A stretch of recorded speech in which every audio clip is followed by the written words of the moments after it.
Boa noite. Me chamo Irineu Dávila e o que estará sendo contado a todos vocês é algo que há muito tempo guardo comigo. Hoje em dia carrego as marcas da idade em meu semblante. Também sinto a fraqueza dos ossos e dos músculos do meu corpo. Para muitos, tudo isso pode parecer conversa jogada fora, ou como eu já cheguei a ouvir de muitos, coisa de quem não tem o que fazer, pura lorota. Até mesmo podem falar que, devido à minha idade, já não me encontro mais em minha sã consciência com as minhas faculdades mentais. Espero que entendam e me desculpem, mas eu não me importo com opiniões e também não estou pedindo que acreditem em mim. Bom, vamos lá. Eu sempre acreditei em tudo que me foi dito quando criança. Meus familiares sempre sustentaram e falaram para mim que meu pai acabou deixando a minha mãe devido a ela ter engravidado. E durante um bom tempo, eu nunca tive nenhuma informação sobre ele. Eu fui criado somente por minha mãe e meus avós. Conforme o tempo foi se passando, a curiosidade em saber quem era o meu pai também foi aumentando. Mas bastava começar a conversa com qualquer membro da minha família, que o tom da conversa também mudava, e a prosa tomava outro rumo. Quanto mais eu tentava descobrir sobre ele, menos informação eu tinha. Mas passado alguns anos, algo muito estranho passou a acontecer próximo ao lugar que eu moro. Corria o boato que uma criatura com uma semelhança animalesca vinha sendo avistada pela região. Muitos que a viram contavam que esta criatura era algo maligno, vindo diretamente do inferno. Apesar dos muitos boatos que eu ouvia, não conseguia acreditar em nada que era falado. Meus pensamentos somente me levavam a tentar obter mais informações sobre o meu velho pai. A única certeza que eu tinha era que minha família não queria que eu soubesse de toda a verdade. Eu mesmo já vinha tentando buscar informações com outros vizinhos e até mesmo os parentes que moravam ao nosso redor. Mas era tocar nesse assunto que parecia motivo para arrumar briga. Muitos viravam as costas para mim, outros até mesmo saíam com conversas completamente distorcidas. Falavam que meu pai já estava morto, ou então estava preso. Tudo isso reforçava ainda mais a minha desconfiança, que ninguém queria que eu soubesse quem realmente era meu pai. O tempo foi se passando, e eu fui ficando mais velho, e quando completei maioridade, tomei a decisão de ir atrás da família de meu pai. Apesar da pouca informação que eu tinha, eu sabia que era possível que minha avó ainda estivesse viva e morasse em uma pequena cidade que ficava a alguns quilômetros da cidade que eu morava. Depois de chegar a essa pequena cidade, busquei informação com a população. Como o vilarejo não era tão grande, não demorou muito para que eu conseguisse o endereço de minha avó. E para falar a verdade, a distância de onde eu estava até a sua casa não era tão longe. Como o horário vinha passando rápido e a tarde não demoraria para dar lugar à noite, apressei os meus passos. Lembro-me de entrar na rua que me foi dita, e tal rua parecia me levar diretamente para a mata. Quanto mais eu avançava o caminho, mais a rua sumia e começava a se formar como se fosse um carreiro estreito. Existia somente uma casa bem velha naquela rua, e tão logo a avistei, continuei caminhando em sua direção.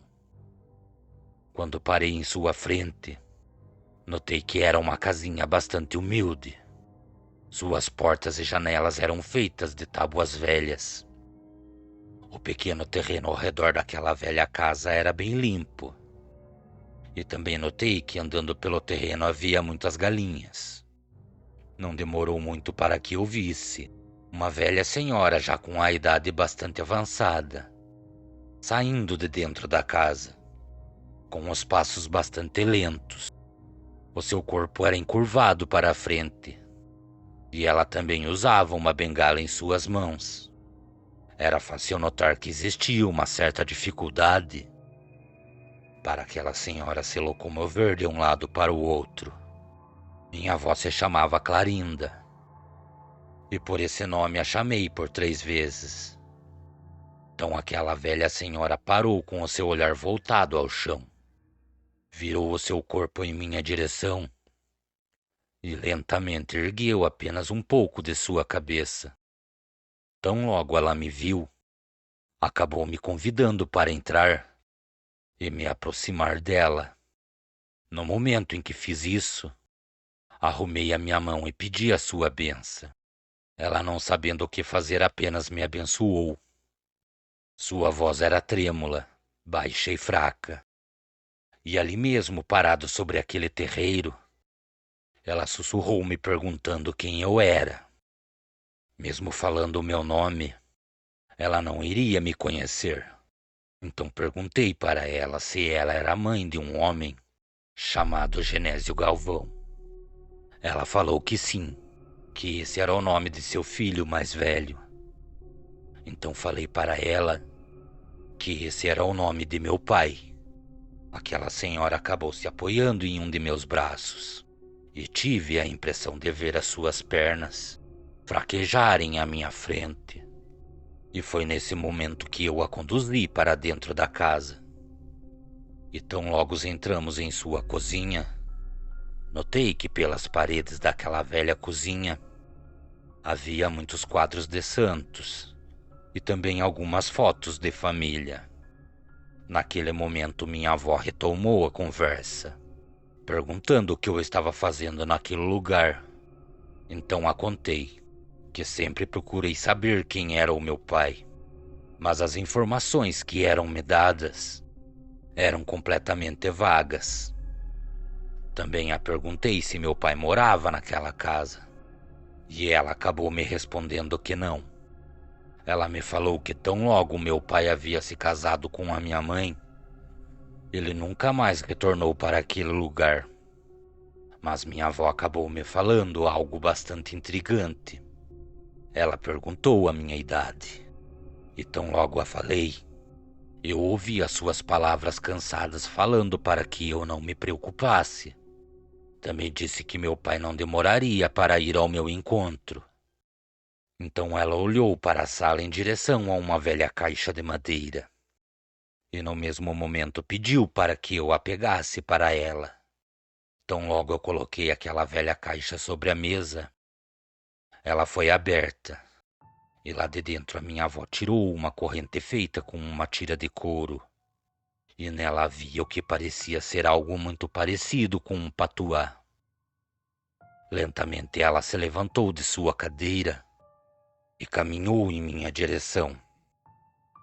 Ela colocou aquela corrente em meu pescoço e pediu para que eu nunca a tirasse, pois meu pai me reconheceria quando olhasse para aquela corrente.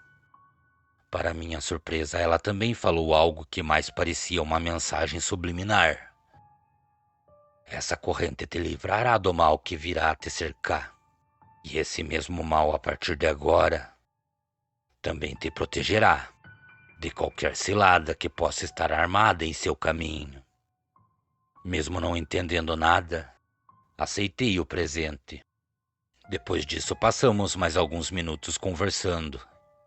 E com isso o horário foi se passando. E a noite já vinha tomando conta de toda aquela casa. Na cozinha havia apenas um pequeno liquinho a querosene. E esse mesmo era carregado para os outros cômodos da casa. Tão logo se aproximou das 8 horas da noite, minha avó, que tinha por costume de dormir bem cedo, me levou até o quarto em que eu passaria aquela noite.